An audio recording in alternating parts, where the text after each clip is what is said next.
강남 압구정 로데오 거리 와치하우스의 수석 매니저 서유진은 손목의 카르티에 발롱 블루를 확인했습니다. 오후 2시 45분을 가리키는 시계 바늘이 그녀의 심장을 조여왔습니다.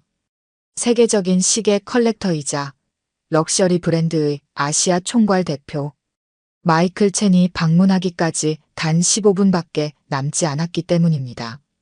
28살의 나이로 최연소 수석 매니저가 된 서유진에게 오늘은 그 어느 때보다 중요한 날이었습니다. 이 미팅이 성공적으로 끝나면 아시아 지역 VIP 고객관리 총괄이라는 자리가 그녀를 기다리고 있었습니다. 완벽주의자인 그녀는 아침부터 매장의 구석구석을 점검하며 초조한 발걸음을 옮기고 있었습니다. 대리석으로 마감된 매장 바닥은 거울처럼 반짝였고 진열장 속 명품 시계들은 완벽한 각도로 놓여 있었습니다. 특히 파텍 필립 컬렉션이 있는 중앙 진열대는 3번이나 다시 닦아 윤이 날 정도였습니다. VIP 룸의 온도는 23도, 습도는 45%로 맞추어져 있었고 돔 페리뇽은 최적의 온도로 냉장고에서 기다리고 있었습니다. 이야기를 계속하기 전에 구독과 좋아요 꼭 눌러주시고 매일 배달되는 사연 들어보세요. 알림 설정까지 해두시면 이야기가 올라오자마자 들으실 수 있답니다. 여러분들의 응원은 사연 제작에 정말 큰 힘이 됩니다. 서유진은 거울에 비친 자신의 모습을 다시 한번 점검했습니다. 샤넬의 트위드 재킷과 에르메스 스카프의 조화는 완벽했고 단정하게 올린 머리 위로 한 올의 흐트러짐도 없었습니다. 매장 직원들 역시 그녀가 직접 고른 유니폼을 입고 긴장된 표정으로 각자의 자리를 지키고 있었습니다. 오늘 마이클 첸이 관심을 보이고 있는 시계는 파텍 필립의 최신 컬렉션이었습니다. 그랑 컴플리케이션 시리즈의 신제품으로 전 세계에 단 5개만 한정 제작된 귀한 제품이었습니다.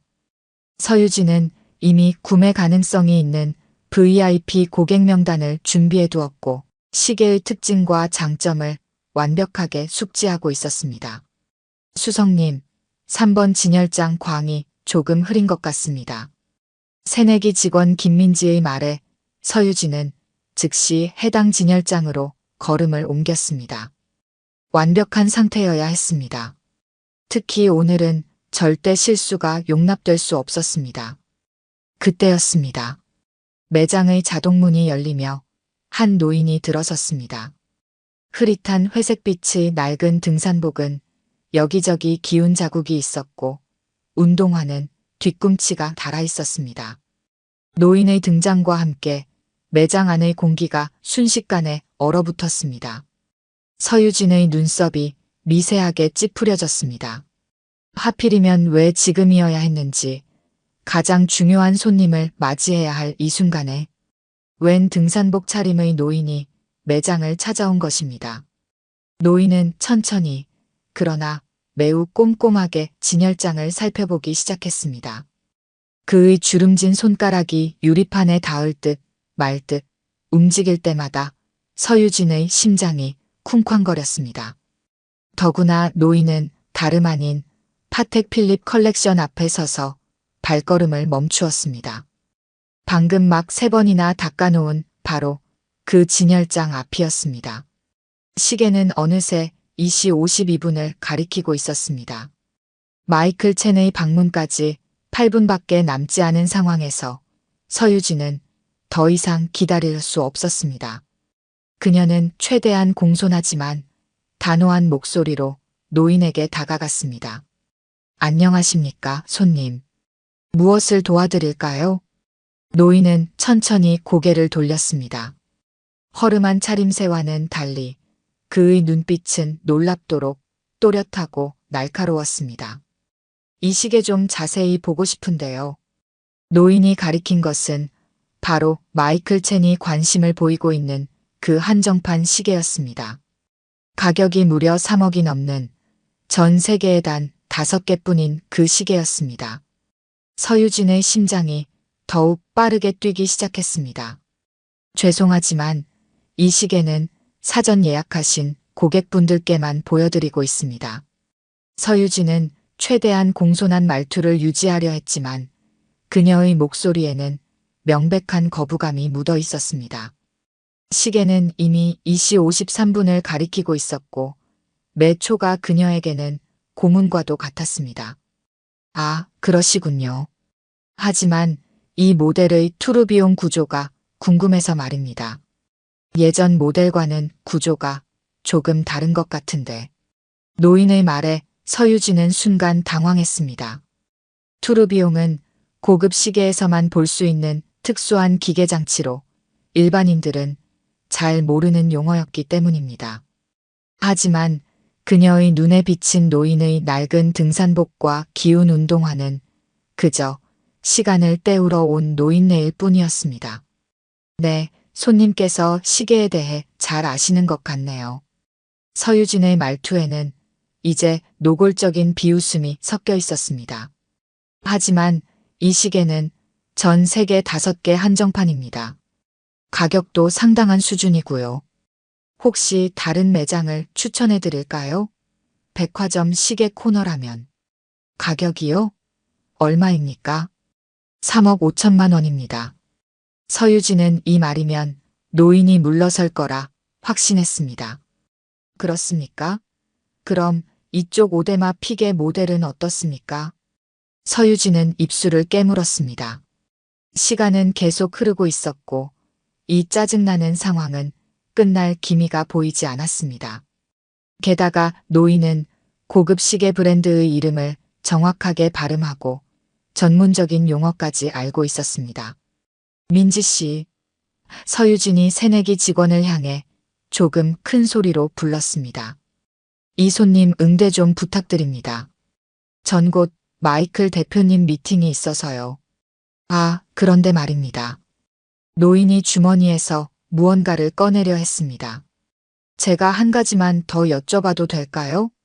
서유진의 인내심이 한계에 달했습니다. 2시 57분. 이제 더 이상 참을 수 없었습니다. 죄송합니다만 지금 당장 자리를 비워주셨으면 합니다. 그녀의 목소리에는 이제 어떤 공손함도 남아있지 않았습니다. 저희는 명품 시계를 판매하는 곳이지 구경하는 곳이 아닙니다. 더구나 지금은 매우 중요한 고객님과의 미팅이 예정되어 있어요. 그때였습니다. 매장 입구에서 들려온 목소리가 서유진의 말을 끊었습니다. 이게 누구십니까? 김진우 회장님? 서유진은 그 자리에서 얼어붙었습니다. 마이클 첸이었습니다. 그의 얼굴에는 믿을 수 없다는 표정이 가득했습니다. 정말 그 김진우 회장님이십니까?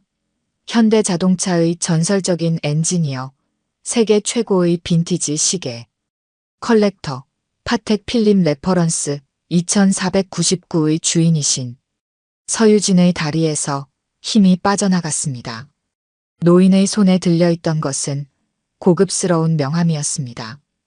김진우, 전 현대자동차 수석 엔지니어, 세계 빈티지 시계 협회 명예회장.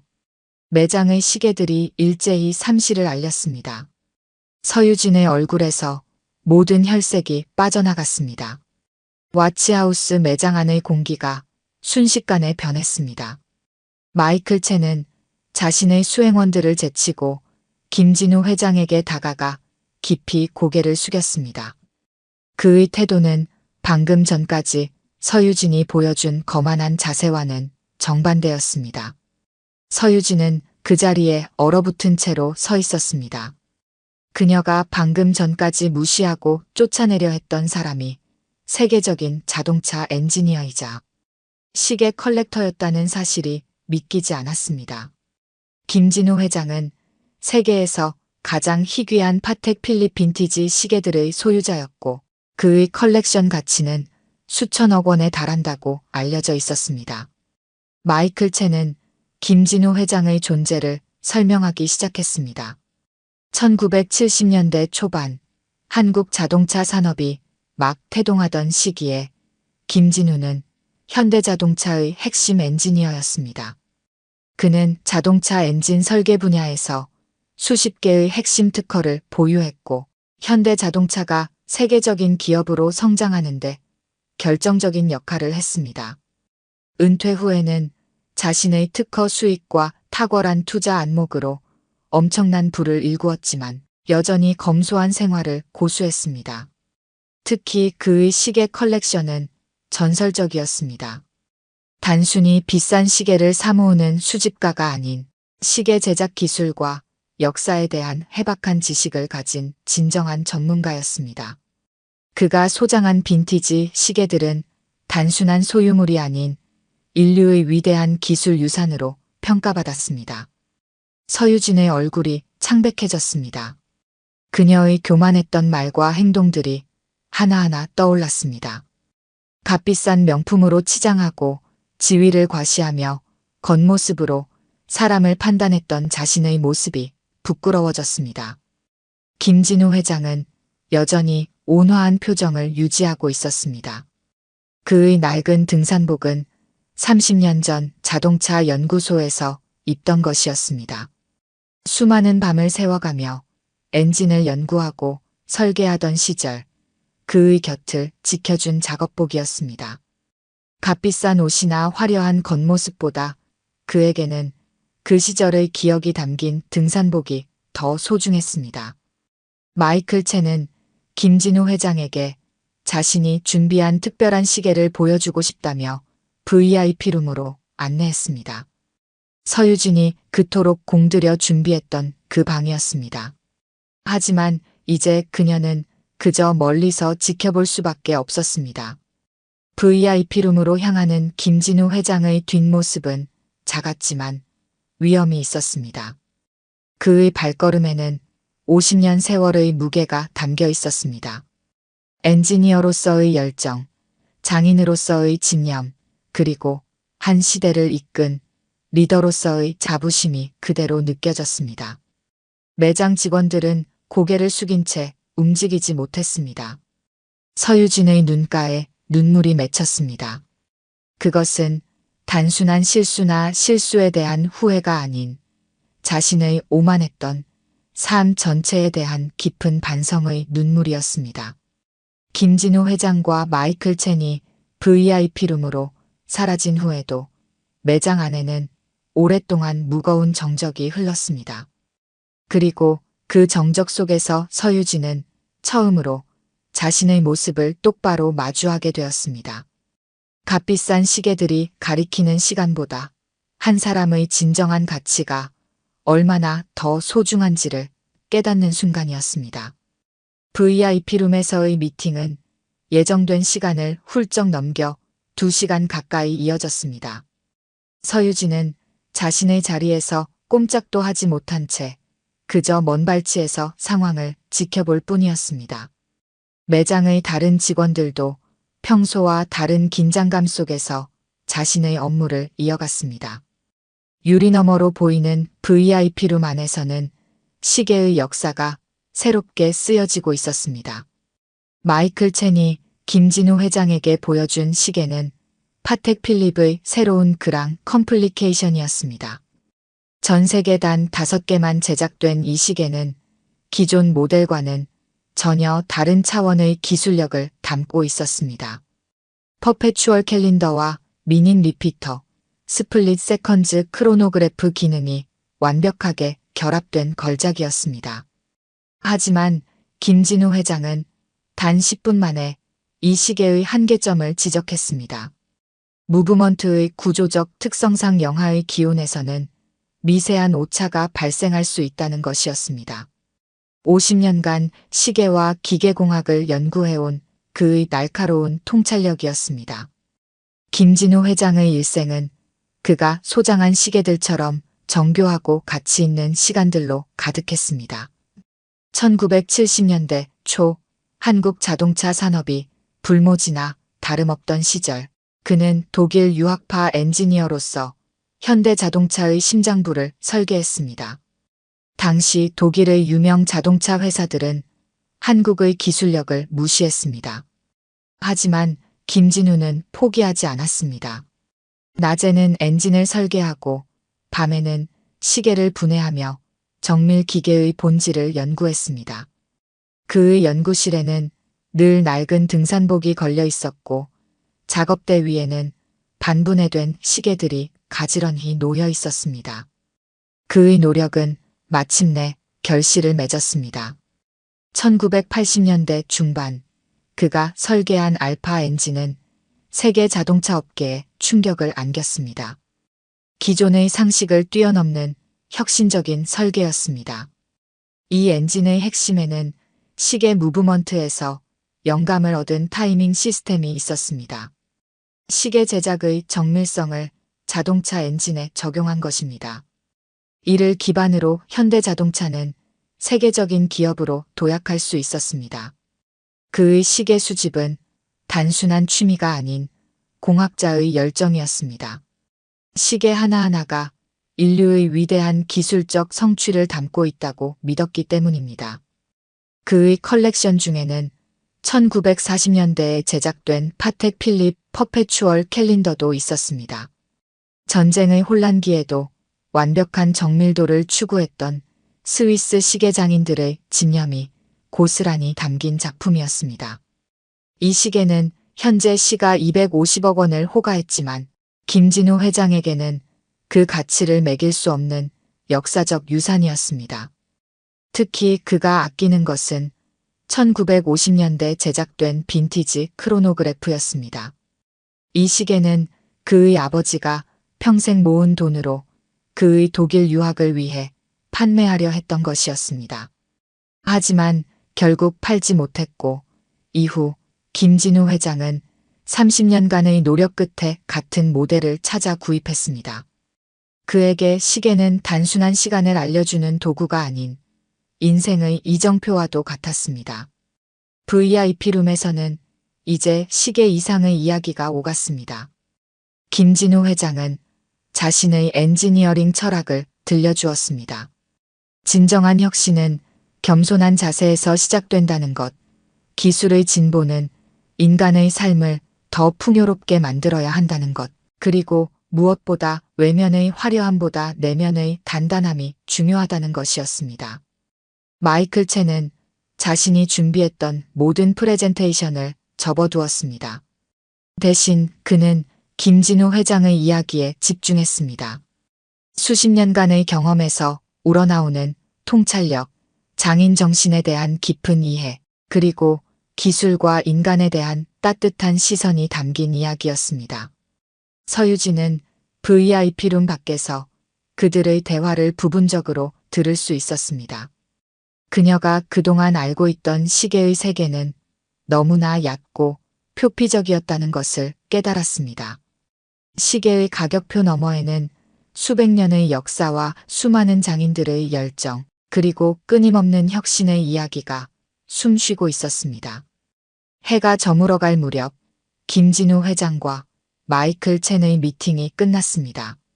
서유진은 떨리는 다리로 겨우 일어나 인사를 건넸습니다. 김진우 회장은 그녀를 잠시 바라보았습니다. 그의 눈빛에는 질책이나 원망이 아닌 깊은 이해와 연민이 담겨 있었습니다. 마치 자신의 젊은 시절을 보는 듯한 눈빛이었습니다. 겉모습이 전부가 아니라는 김진우 회장의 마지막 말은 서유진의 가슴 깊이 새겨졌습니다. 그날 이후 와치하우스의 분위기는 완전히 달라졌습니다. 더 이상 값비싼 시계의 가격표나 고객의 겉모습만을 중시하지 않게 되었습니다. 대신 시계가 품고 있는 장인 정신과 역사, 그리고 그것을 이해하고 사랑하는 사람들의 이야기가 중요해졌습니다. 서유진은 자신의 카르티에 발롱 블루를 오랫동안 바라보았습니다. 이제 그녀는 이 시계에서 단순한 사치품이 아닌 인간의 끊임없는 도전과 장인 정신의 결정체를 보게 되었습니다. 시계의 초침이 한 칸 한 칸 움직일 때마다 그녀는 김진우 회장의 말을 떠올렸습니다. 진정한 가치는 결코 겉모습에 있지 않았습니다. 그것은 시간이 만들어낸 깊이에 있었고 그 시간을 이해하고 존중하는 마음에 있었습니다. 그로부터 1년이 지났습니다. 와치하우스는 놀라운 변화를 겪었습니다. 더 이상 매장은 단순히 고급 시계를 파는 곳이 아니었습니다. 매주 토요일 오후가 되면 이곳은 시계의 역사와 문화를 나누는 작은 도서관이 되었습니다. 서유진이 시작한 타임피스 살롱이었습니다. 서유진은 그날의 만남 이후 자신의 모든 것을 바꾸기로 결심했습니다. 화려한 명품 의상 대신 단정한 정장을 택했고 시계에 대한 공부를 처음부터 다시 시작했습니다. 스위스 시계 학교의 온라인 강의를 들었고 밤늦게까지 시계의 역사와 기계장치에 대한 책을 읽었습니다. 그녀가 가장 많이 읽은 것은 김진우 회장의 자서전이었습니다. 한국 자동차 산업의 성장기를 담은 이 책에서 그녀는 진정한 전문가의 자세가 무엇인지를 배웠습니다. 와치하우스의 직원 교육도 완전히 달라졌습니다. 더 이상 고객의 외모나 차림새로 그들을 판단하지 않았습니다. 대신 시계에 대한 전문 지식과 역사, 그리고 각 브랜드의 철학을 깊이 있게 공부했습니다. 매주 월요일 아침 회의에서는 빈티지 시계의 가치와 현대 시계 기술의 혁신에 대해 토론했습니다. 김진우 회장의 영향은 매장 곳곳에서 느껴졌습니다. VIP룸은 이제 헤리티지 라운지가 되어 시계의 역사를 한눈에 볼 수 있는 작은 박물관으로 변모했습니다. 진열장에는 각 시계의 가격표 대신 그 시계가 가진 특별한 이야기가 적혀 있었습니다. 기계식 시계의 작동 원리를 설명하는 교육용 모형도 설치되었습니다. 서유진이 특별히 공을 들인 것은 젊은 시계 애호가들을 위한 교육 프로그램이었습니다. 한 달에 한 번 고등학생과 대학생들을 초청해 시계공학의 기초를 가르쳤습니다. 이 프로그램은 김진우 회장의 장학재단에서 후원을 받았습니다. 회장은 직접 방문하여 학생들에게 자신의 엔지니어링 경험을 들려주기도 했습니다. 매장의 성과도 달라졌습니다. 처음에는 매출이 줄어들지 않을까 우려했지만 오히려 진정한 시계 애호가들이 늘어났습니다. 시계를 단순한 사치품이 아닌 기술과 예술의 결정체로 바라보는 고객들이 전국에서 찾아왔습니다. 서유진은 그들 한 명 한 명에게 시계의 진정한 가치를 설명했고 때로는 몇 시간씩 시계의 역사에 대해 이야기를 나누었습니다. 특히 감동적인 것은 젊은 공학도들의 방문이었습니다. 김진우 회장의 이야기에 영감을 받은 학생들이 시계 기술을 통해 정밀 공학을 배우고자 했습니다. 서유진은 그들에게 단순히 시계를 파는 것이 아니라 꿈과 열정을 나누었습니다. 마치 50년 전 젊은 김진우가 시계를 통해 자동차 엔진의 혁신을 꿈꾸었던 것처럼 변화는 서유진 개인에게도 찾아왔습니다. 그녀는 더 이상 승진이나 실적을 최우선으로 생각하지 않았습니다. 대신 매일 아침 일찍 출근해 진열장의 시계들을 정비했습니다. 마치 오래된 친구들을 돌보듯이 각각의 시계를 소중히 다루었습니다. 시계의 초침 소리에 귀 기울이며 그 안에 담긴 장인들의 숨결을 느꼈습니다. 마이클 첸은 와치하우스의 변화를 주목했습니다. 그는 서유진을 아시아 지역 교육 담당 이사로 승진시켰습니다. 하지만 서유진에게 이 승진은 예전과는 다른 의미였습니다. 그것은 단순한 지위의 상승이 아닌 더 많은 사람들과 시계의 진정한 가치를 나눌 수 있는 기회였습니다. 2년이 지난 어느 날 김진우 회장이 다시 매장을 찾았습니다. 여전히 그 낡은 등산복 차림이었습니다. 이번에는 아무도 그를 무시하지 않았습니다. 직원들은 깊은 존경심을 담아 인사했고 고객들은 그의 존재만으로도 감동했습니다. 서유진은 회장을 헤리티지 라운지로 안내하며 지난 2년간의 변화를 설명했습니다. 김진우 회장은 오랫동안 전시된 시계들을 바라보았습니다. 그의 눈에는 따뜻한 미소가 어렸습니다. 마지막으로 그는 서유진에게 작은 상자를 건넸습니다. 그 안에는 50년 전 그가 처음 시계 공부를 시작할 때 사용했던 도구들이 있었습니다. 녹슬고 낡았지만 장인의 혼이 깃든 소중한 유산이었습니다. 서유진은 그제야 깨달았습니다. 시간이란 단순히 흘러가는 것이 아니라 채워가는 것이라는 진리를. 시계는 그 시간을 담아내는 그릇이며 우리는 그 그릇에 어떤 이야기를 담을지 결정하는 주인공이라는 것을. 김진우 회장이 자신에게 가르쳐 준 것은 바로 그 값진 지혜였습니다. 오늘 들려드린 이야기가 여러분의 마음에 작은 울림이 되었기를 바랍니다. 아까 깜빡하신 분들이 계셨다면 좋아요와 구독 부탁드려요. 다음 사연을 들려드리는데 큰 힘이 된답니다. 그리고 여러분의 이야기도 댓글로 들려주세요. 다음 이야기 때 또 뵙겠습니다.